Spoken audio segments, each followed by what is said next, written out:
बेटा अभी ये हमारा नेक्स्ट टॉपिक रहेगा deduce Coulomb's law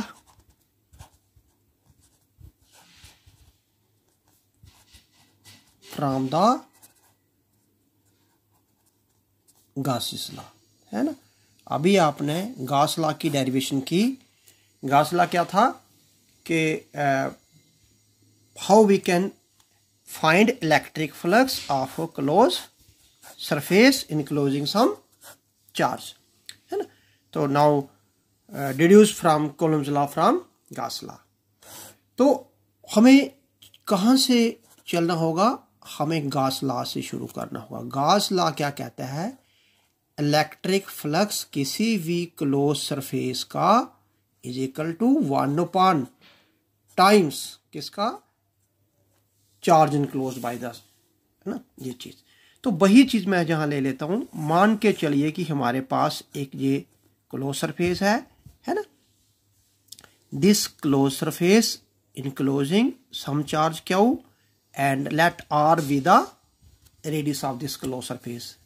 It means this closed surface enclosing some charge and electric field at every point, whether the point is here, and is a constant, is equal. So this can be treated as a Gaussian surface.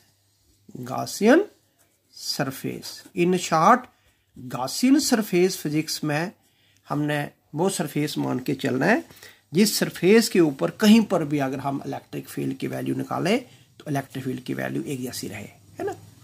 तो मान के चलिए कि हमने इस Gaussian surface का ये एक छोटा सा पार्ट ले लिया जिसका एरिया ds है ना। तो जैसे मैंने बोला कि एरिया एक स्केलर क्वांटिटी है, ये तो एक स्केलर क्वांटिटी है।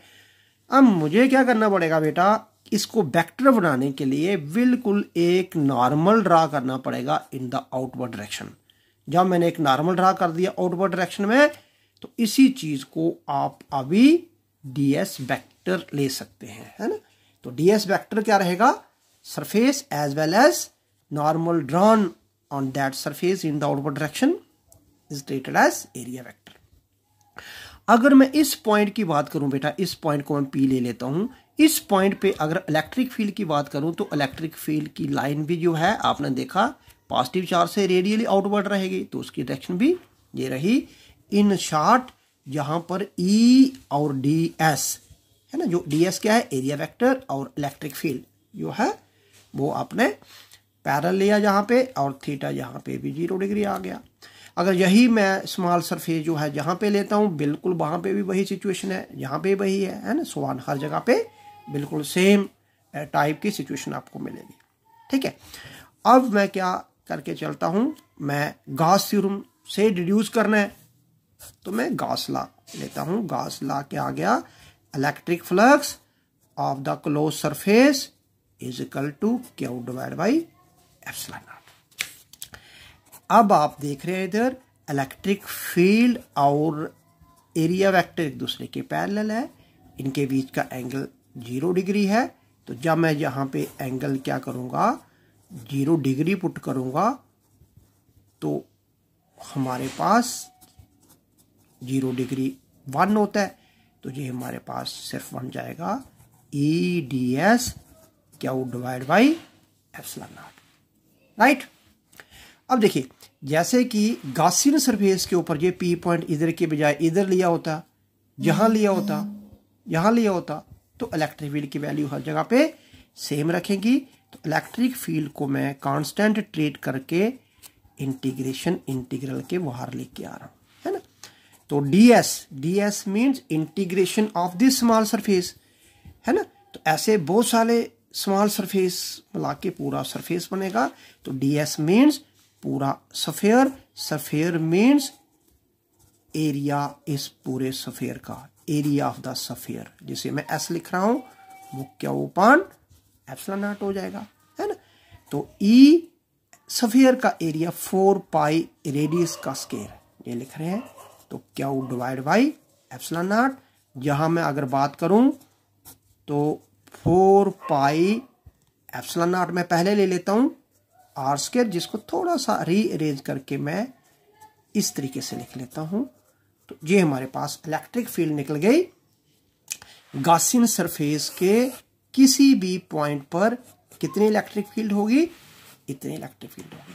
अब मान के चलिए कि जिस पॉइंट पे हम इलेक्ट्रिक फील्ड निकाल रहे हैं, चाहे वो पॉइंट ये वाला है, चाहे वो पॉइंट यहाँ पे है, चाहे यहाँ पे है ना, स्फेरिकल बॉडी की सरफेस की कहीं पर भी है, इतनी ही इलेक्ट्रिक फील्ड रहेगी। क्यों? क्योंकि नहीं तो आर चेंज हो रहा है, और चाहे इस पॉइंट की बात करेंगे उसके लिए चार्ज यही है, तो ये तो ऑलरेडी है कांस्टेंट, चार्ज भी वही रह रहा है हर पॉइंट के लिए, डिस्टेंस भी उतना रह रहा है, तो ई जो है एक कांस्टेंट। तो आपने देखा कि इस सरफेस के ऊपर ई की वैल्यू चेंज नहीं हो रही है, इसलिए इसको गॉसियन सरफेस बोला। अब मान के चलो कि इस सरफेस जो हमने पी पॉइंट की बात की थी, ये वाली, इस पॉइंट पे मैंने एक और चार्ज रख दिया है ना, जिसे चार्ज को क्यू डैश बोल देता हूं। तो आपने क्या देखा कि ये क्यू डैश जो है, जब भी मैं स्फीयर के सरफेस पे कहीं पर भी रखूंगा तो ये हम ऐसा मान के चलेंगे कि ये चार्ज एक यूनिफॉर्म इलेक्ट्रिक फील्ड के अंदर आ गया। क्यों?